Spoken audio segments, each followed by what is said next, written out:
Today I'm joined by the lovely Millie, the creative force behind Mill Haus. After working for 4 years in sales and events in Manchester, she realised she wasn't happy and she took a huge leap of faith. She quit her job with no plan and decided to go freelance. Millie's always been a maker at heart. Crafting got her through COVID and now it's her full-time world. From running craft events in Stockport to selling her crochet pieces at markets. When she moved to Stockport last year, she felt like there wasn't much happening creatively. She didn't wait, she built something herself and the community showed up. I'm excited to chat to Millie today about freelancing, crafting and about creating the space that you wish already existed.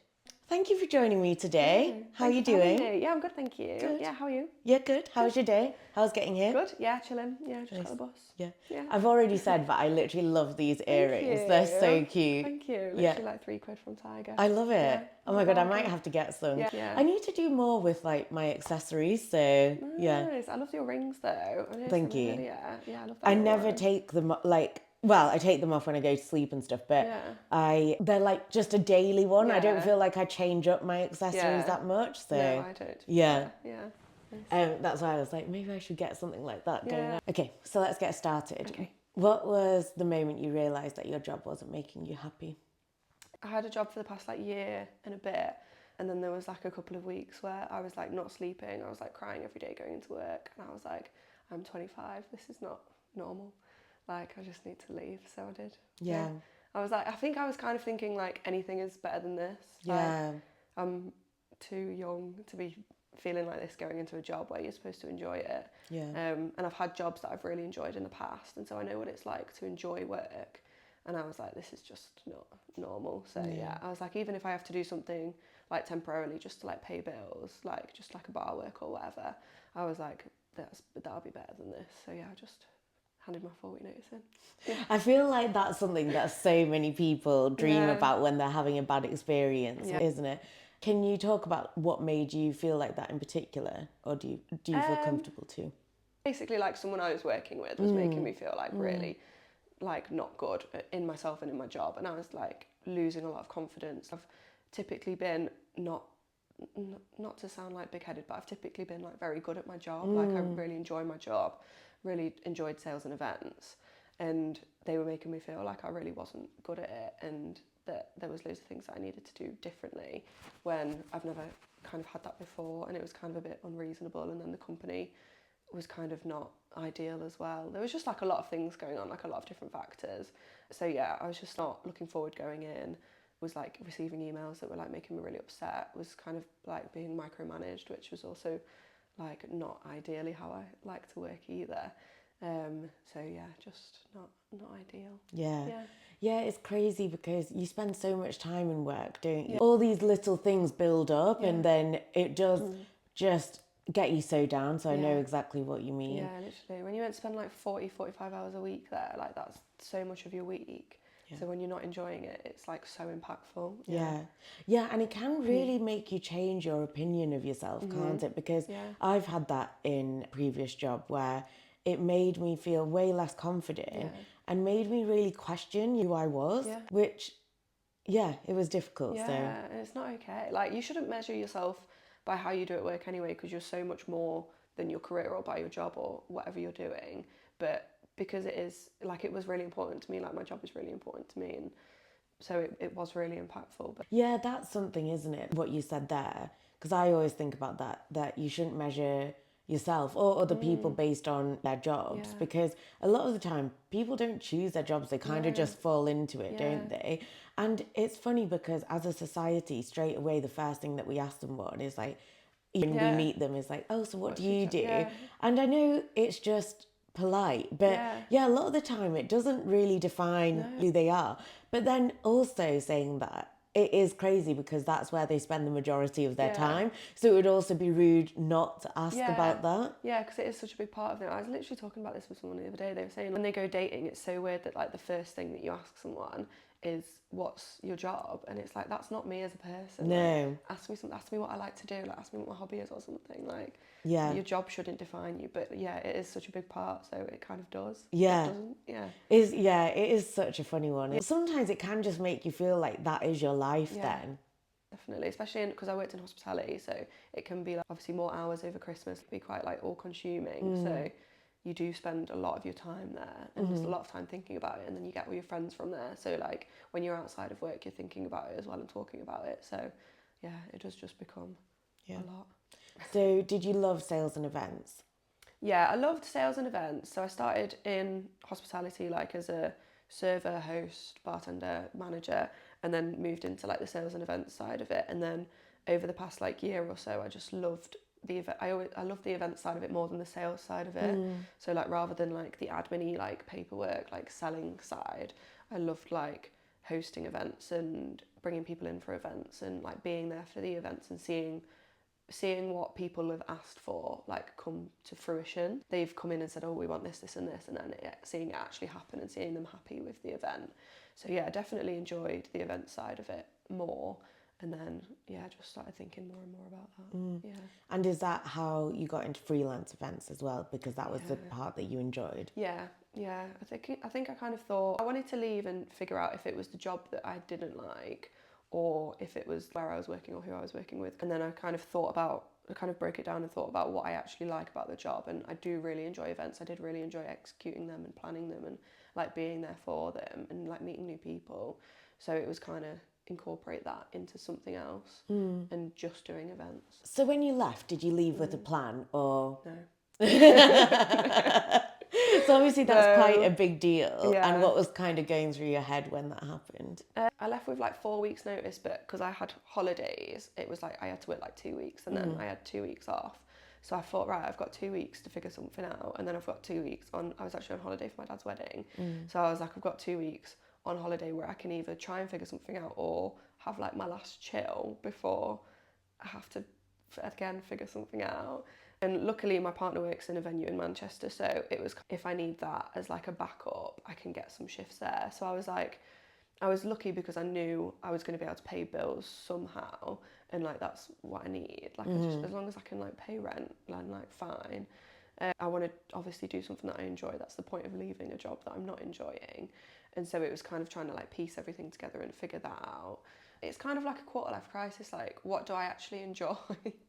And it was, I don't have a plan, but I enjoy crafting, I enjoy events. What can I do with that? Oh, I'll try and go freelance, whatever that means.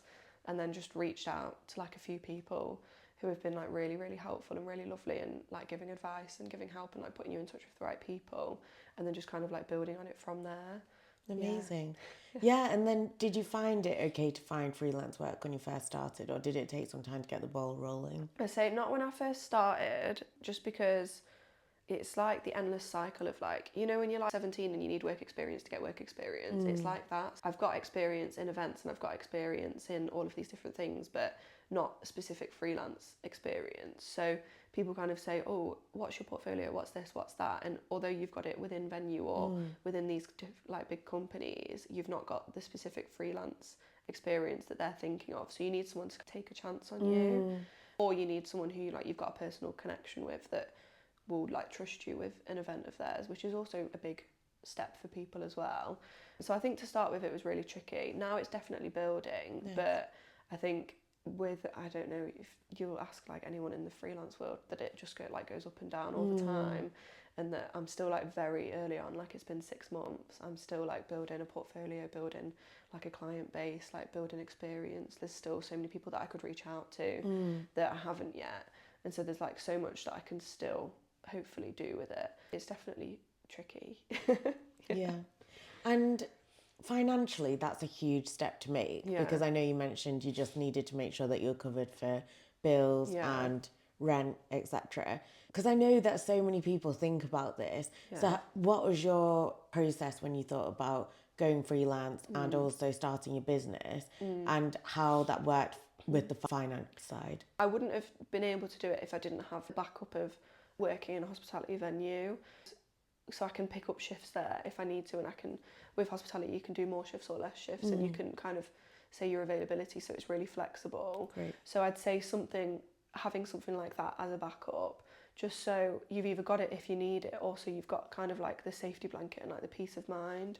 Because like there's some weeks where if I run an event and only 10 people come, I love having those 10 people there, and it's really good to meet those 10 people, and it's somewhere that I wasn't 6 months ago, but it's not like a profit making event or situation. So I would need something else to be able to do that and enjoy it, and then have a backup as well. Yeah. So I definitely say like have a backup that's like no pressure. It's not a corporate 9 to 5. You're not going to be exhausted from it. You can pick up shifts when you need to. Just something that you can like pick up. So like hospitality is perfect for that, and I've always worked in hospitality, so something like that. But like if you work in retail, like a shop that you can just pick up shifts in, or just so you know you've got like the basis covered, and then anything else is an extra. If you do get like a gig or like a freelance job, or you've got like another event or whatever, you can drop those shifts, or you can like move your schedule around. That's good advice. Yeah, yeah, because it can feel daunting, can't it, Yeah. going into something without anything else. Yeah, literally, and then you put too much pressure on yourself, and then I don't think you're going to be like the best version of yourself to make that happen, because you're not doing it because you enjoy it. You're doing it because you're under pressure to pay rent or whatever, if you've not got that pressure.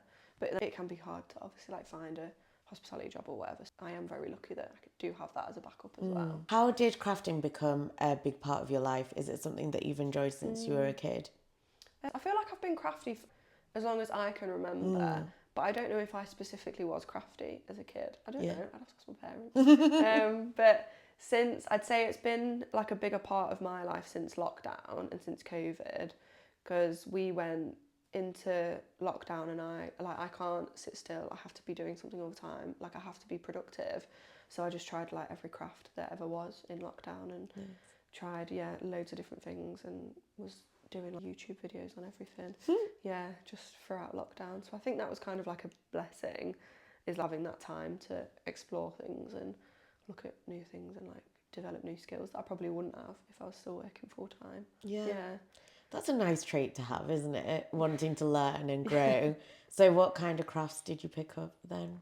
I'd probably say mostly crochet. Taught myself to crochet. I don't crochet properly with like, the stitches and everything, that like I couldn't follow a pattern. Like I don't know how to read patterns. I just taught myself how to do it, and now I just do it. Oh, fun. And then like low-key painting. Like I'm not very good at painting, but I do enjoy painting as an activity, and that's like what most of my events are. So I wouldn't be able to like paint a good picture, but I do enjoy the aspect of painting.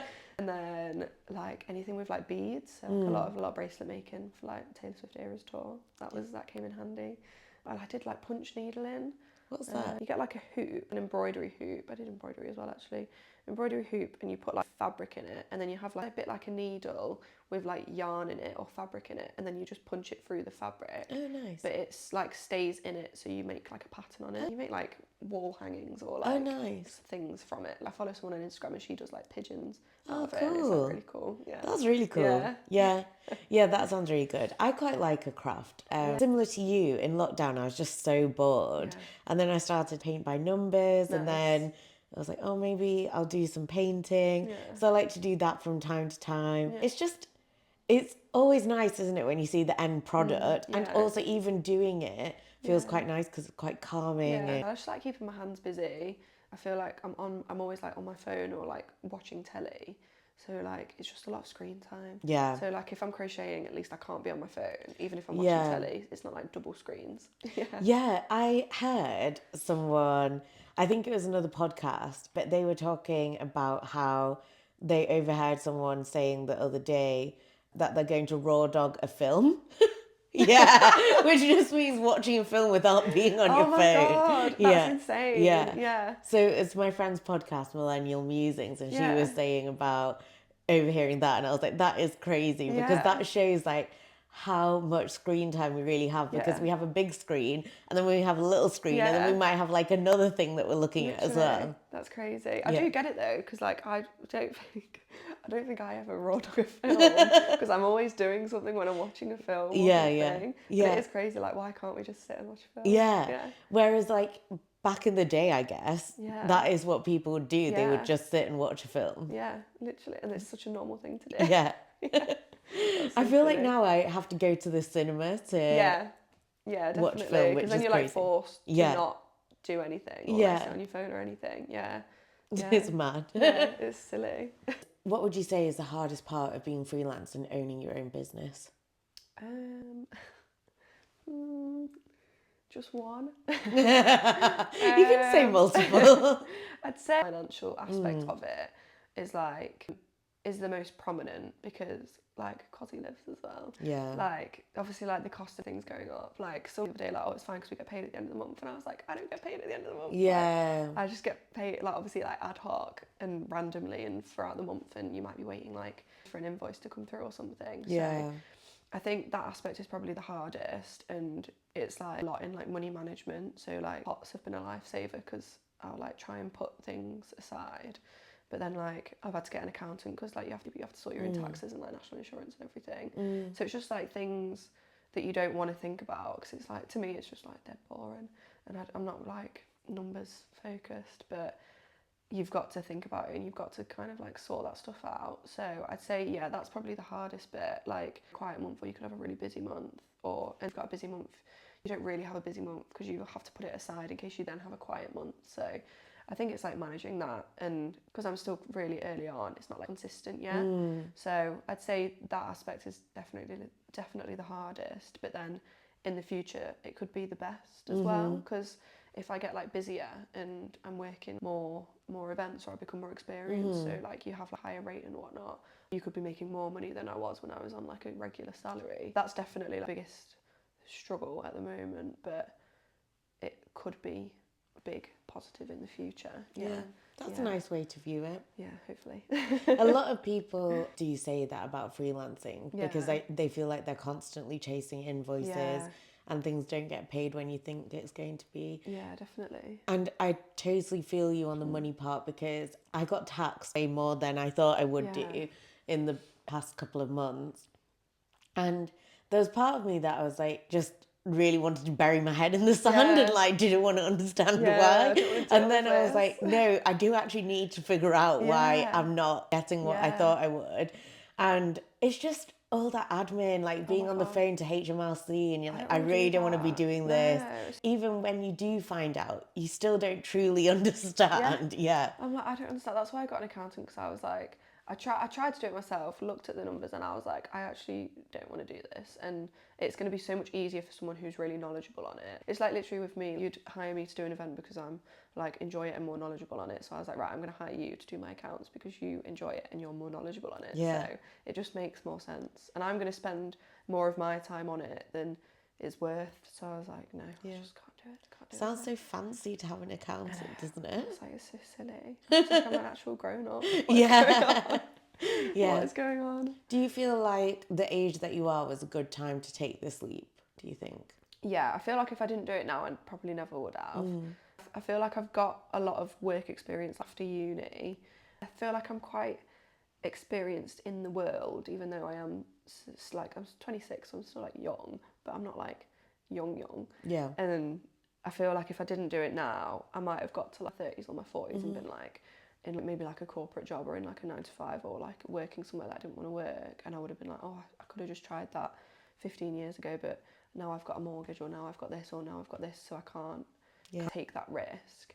Whereas now I kind of can, because if it doesn't work out, I can go back into another flow of something. Yeah, I feel it's definitely the right time. Yeah, you're in a happy medium, aren't you? Because like you said, you've built up enough experience that you've got that there, so that you can run an event and you can do it well because you've got tons of experience in that.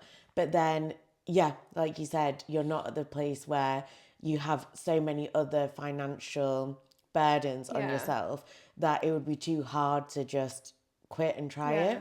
I do think your 20s are a great time to try things because you've got no other people who are depending on you.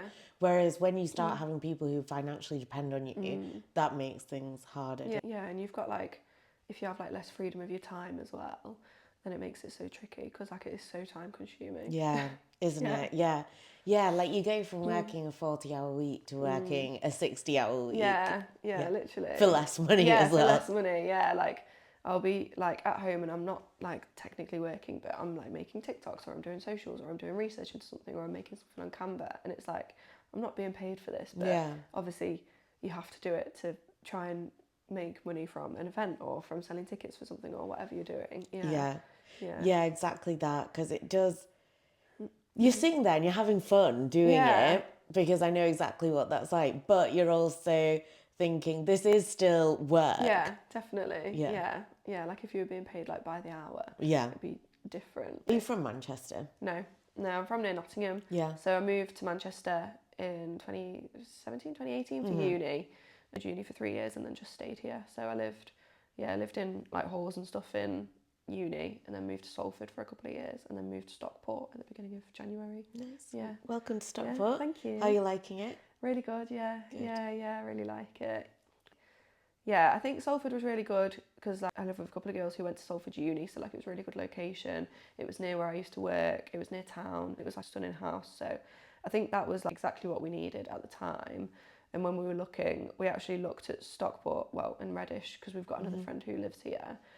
And we'd never really been, like, didn't really know anything about it, hadn't really heard anything about it. And I think we've moved at like exactly the right time because it's like so up and coming, which people from Stockport probably hate to hear because they're probably like, why is everyone moving to Stockport? But there is so much going on and there's so much opening. And I feel like it's like the perfect medium between like small town and a city. It's not like Manchester city centre, which is like everything's like very oversaturated. It's still got like the local vibes and the community, and like everyone's really nice. Yeah. Yeah, I hope Stockport never loses that. I'm also not from here. My boyfriend's from here. Nice. I hope that never changes because Yeah. everyone is really nice, and I think people love to support local businesses. Yeah. And I don't feel like we have any big chains, and I No. don't feel like big chains do really well here. No. And I love that. Yeah, I do. I literally went to the Sostringen launch thing last week, and I feel like that's like the biggest chain thing in Stockport, but it still felt very local. Like it was still like the local crafters who want to go, like the local people who are off on a Friday who could go. It's got that like happy medium of like, it's not all of the like big influencers who would probably be at like an opening in Manchester City Centre. It's like crafters and like wholesome people and people who just genuinely want to shop, wholesome home vibes. Yeah. So it's like a happy medium at the moment. I also love that you can walk down the street and you will know people and you'll remember people from going into shops, they'll remember you, which that's really lovely, isn't it? And you don't get that in bigger cities. No, definitely. Yeah, it's like a very local vibe, which is nice. So what made you want to create this community for Stockport in particular? I think partly convenience. So because I live in Stockport, it's like great for me because it's just like I live in Reddish, so the city centre's just down the road. So partly that, and then partly like me and my housemate moved here, and there's so much in Manchester City Centre. And there was a lot of like events that I'd go to, and there's a lot of like groups that I'd see, community groups in the city centre, but no one was doing anything in the outskirts. You've got Salford, you've got Sale, you've got all of these different places, and no one's really doing anything there that I could notice. So I was like, well, why don't I just do what's doing so well in the city centre, but in a more local area? And then you've got like a local community rather than having to go to a place that might be quite daunting for some people. It might be quite far, like 40 minutes on the bus to get to Manchester City Centre. It's a long way for someone who wants just like a craft night or like a wholesome evening, whereas if it's like 10 minutes on the bus into like your local town and you're supporting like a local business as well, then I just think that's the vibe. Yeah. So yeah, it was mostly that. So like being like inspired by what I've seen in the city centre and wanting to recreate something like that, but then also incorporate more crafts and wholesome vibes and build my own community in Stockport. I totally get what you mean because I had kind of the same thinking with my event that I ran. Someone asked me, oh, maybe you should do it in Manchester because you'd get more people, but I really wanted to do it in Stockport because I was just thinking it's my hometown. I want to do something for the local community. I don't want to be going to Manchester and actually, maybe more people would come, but Stockport is where I started this and it's where I live. So I want to make sure that I'm doing something for that community. Yeah, definitely. So I totally get what you mean Yeah, there. I think it's definitely like more authentic as well. Like go to like the city centre and get more people, but they might not be like repeat people. They might not be like people who are kind of like your vibe, whereas like in Stockport, you know, it's going to be people who are like genuinely invested in your story, which is so nice. Yeah. Do you see people come back to events multiple times? Yeah, which is really nice. I've got a lady now and she brings like a different group every time. Aww. And it's so lovely because I keep saying to her like, oh, I need to give you like some commission for like bringing all these people. She's your best it's really customer. Nice, honestly. Like she'll bring like a family, and then she'll bring like work people, and then she'll bring a different friend. So that's really nice that she's obviously enjoyed it and then wants other people to enjoy it and is bringing like different groups. And then there's a couple of people who have been a couple of different times, which is really nice. It's nice for me to see a familiar face because like, it can be quite a lot. Like if an event's sold out and it's like 30 people, it's like a lot socially to meet like 30 new people and try and remember 30 names, which I never do because I'm really awful with names, or like trying like to know 30 people. So like if you've got a couple of people there that you already know, it's like, nice because you can just carry on those conversations from last time, or you already know things about them, or they already know how the event goes, so you don't have to kind of worry about sitting down with them as much, and it's just nice.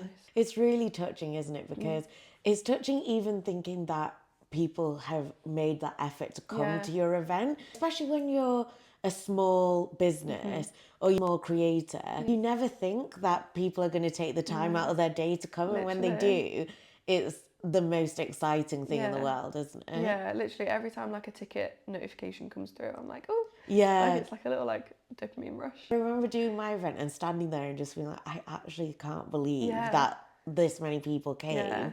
And afterwards, I felt like I couldn't get to sleep because I was just so buzzing. Yeah, it's like a rush. Yeah. Yeah, definitely. Yeah. So I totally get you. No. It's so fun, isn't it? And community is so important. And I love what you're doing because I think it's really important to make sure that we have that connection, especially now that more people work from home, or you find that you're seeing people less, don't you? Because maybe you're not seeing your friend that you would usually see every day because they're commuting into work and you're working from home. Everyone's got a lot going on in their lives. And it can also be hard making friends as an adult, so it's nice to go to community events where you've got like-minded individuals there. Other than work, and if you work from home, then you can't. Like, how are you meant to make friends in your 20s? There's nothing there. Especially if you move to like, a new place, like how are you meant to meet people? Yeah. So yeah, it's good having things like this, and there's like so many different communities that focus on like people making friends and like a safe space as well. That's another thing, is like as a female, you might not feel like safe going into certain situations. Knowing that there's something like that locally is nice, and knowing that like you're only 10 minutes away, so you're going to get home safe. And it's also good because I think in the UK we have such a focus around drinking culture. So you'd say to your friend, oh, let's meet after work for a drink. But actually it's way more positive to go and meet after work and do something, like do a craft. And that way you get something out of it. You've learned something new, and also the focus isn't around drinking. You could be doing something else as well. Yeah, definitely. Especially when it's like, because all of my events are like midweek, so it's usually people coming after work, so they probably don't want to drink before they go into work the next day. Like you said, you don't want to focus on that. Like, I'm drinking way less now. Like I've noticed it like from working in hospitality. People want an experience, they want to do something. And they want to have like something to like take home and be proud of. Like it's really nice when people have like got their plant pot or they've got their bauble and they're like, yay, like I made this, like I actually did it. Or like they'll come and they'll be like, oh, I can't paint, or I'm rubbish at this, or I'm rubbish at that, and then they actually make something that they're proud of and that they're happy with, or that they're going to gift to someone, or that they're going to put in their house. That's like such a wholesome vibe. That must be so nice. Yeah. I know it's quite sweet because whenever I make something, Sean is so proud of it. He's like a proud dad. And then he'll be showing everyone when they come, he'll be like, Lizzie painted this, or Lizzie did this. Nice. And like what you were saying, like with your invites, like you want it to be like handmade, like it's such a nice personal touch, and you won't ever see that anywhere else because you've made it. So it's like so unique as well. You've really convinced me to do that. At least to try it. What advice would you give to someone who wants to leave their job but is feeling scared to?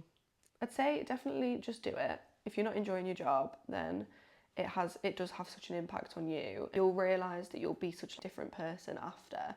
So definitely just do it. But or at the same time, definitely have a backup or a plan. Like a little bit like what I was saying before. Even if it's not like end goal, like as long as you can like pay rent, as long as you can cover the outgoings that you've got, then you can focus on other things. Like you can focus on what you really want to do.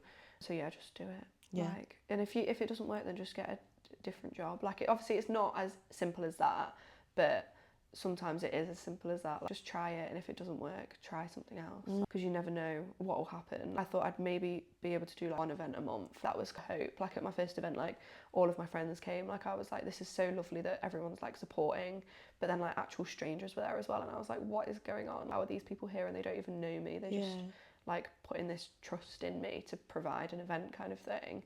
And now it's like growing, and I'm doing like 2 or 3 a month, and then hopefully it'll grow to be more, and then I can do like private ones and whatnot.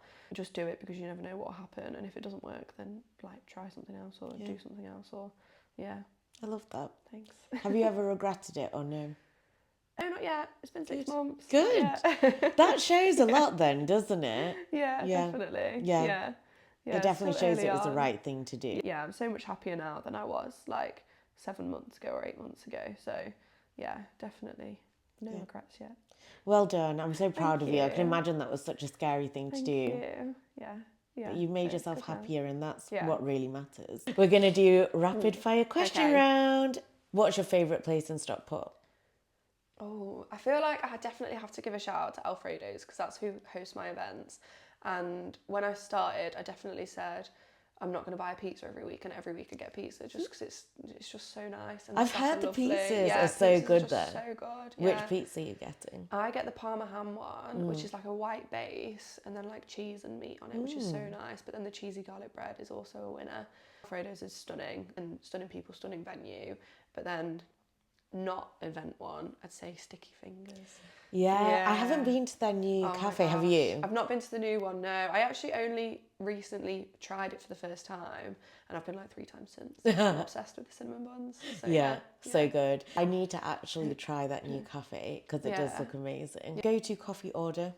I don't drink coffee, so Neither do I'm not a coffee girl. I would have a Diet Coke instead. Would you? Yeah. Are you not a hot drinks person? Not a hot drinks. Neither. No, I don't really. I think it confuses my body. Yeah. Yeah, I just don't really need it. Do you ever do like iced matches and stuff, or not really? No, I don't really like the flavour of it. Like, I don't really get it. Yeah. Yeah, I'm just so opposite to that world. Like, I'll have a Diet Coke at like 9 a.m. I would do instead. that. Yeah, and people think it's so rogue, and I'm like, but I need caffeine. Yeah. You're having a coffee. I'm just having a Diet Coke instead. Yeah. Yeah, I could definitely do that, but I also do love a matcha and like a chai. Nice. But yeah, I'm not a hot drinker, but I do love a hot chocolate. Oh yeah, I'd have a hot chocolate. If I was going to like the markets, I'd have like a little hot chocolate. Yeah. Yeah, for like the sweet aspect. Yeah, love that. Yeah. Favourite music artist? I think I know this one. I've got to say Taylor Swift. Yeah. Yeah, there's definitely a few up there. Yeah. Who else did you get in your Spotify Wrapped? I think Tate McRae was actually my top song. I think Taylor was my top artist, but Tate McRae was my top song. Any girly pops, and then any like kind of like alternative pop as well. Like, I think Youngblood was up there. Yeah. Nice. Yeah. What's one thing you're manifesting for next year? Oh, good question. In my personal life, manifesting driving. Yeah. I've not really been that fussed over the past few years, because you can get public transport everywhere. But now, kind of with like workshops and events, and like, I think I'm limiting myself not driving. So I've booked my theory for January, and I'm hoping to be able to drive before I'm 27. So that's like personally. And then professionally, I guess, like just working more events. So I'd like to work a lot of festivals next year. So like, aside from like still doing the craft events, I'd like to work on a lot of festivals next year. So yeah, I'm manifesting festival life. That would be so fun. Yeah, I'm manifesting definitely. for you Nice, too. thank you. Yeah. Yeah. Hopefully with the combined power we'll make it work. Yeah, definitely. Yeah, we'll just think about it. Yeah. Unpopular opinion. Oh, I actually don't think I've ever been asked this. Can be a hard one, because That's I've a also really thought about hard like, one. I think I don't know if it's unpopular, but one thing that bugs me is when you go on to the train and people who have like, little cases, but then they fill up the big case space with it, and then it's like, no, because you've got your overhead bit to fill up the don't little be selfish. cases. Yeah. On that note, people who put their cases like on the seat and like everywhere's obviously full, and someone can't sit down because they've taken up a seat with like their bag or their case. Yeah. But I don't know if that's unpopular. Yeah, I think that's quite not. yeah. I think that would annoy a lot of people. But then I'm thinking about the small case thing, because like 5 or 10 people do it. It's like, do I actually have an unpopular opinion for this? Because surely They're all that's just doing it. logical sense Yeah. to put your case at the top, because where am I putting my big case then? Literally, yeah. Completely agree. Yeah, I think that's a joint one, because I don't know if I can think of one. We can share it. Yeah. One thing that you always have in your bag. Vaseline. Vaseline. With Vaseline, I always feel like it doesn't stay on long enough. No, it doesn't, but that's how they get you. Yeah. So I need to buy it forever. Yeah. Would you not try another? No. You're loyal. Yeah, Vaseline through and through. Yeah. Yeah, I just the plain one as well. Like, I don't like any like tints or like flavourings or anything. So yeah, dead boring. But yeah, I think that's the point as well, is that because like now I've actually thought about it. I'm like, oh, I've got dry lips, I want to put some Vaseline on. I probably haven't got dry lips. It's just ingrained in my head now. Yeah, like it's a habit that you've just brought through for the rest of your life. So, that's so interesting, because I never hear people using Vaseline anymore. Oh my God, yeah, I remember when I was like 13, 14, it was the go-to lip thing. And now I feel like there's so much more out there, but you've stayed loyal to Vaseline. With that, definitely. Never change. That was us. Yay, thank you so much. Thank you. That was stunning, thank you. Good.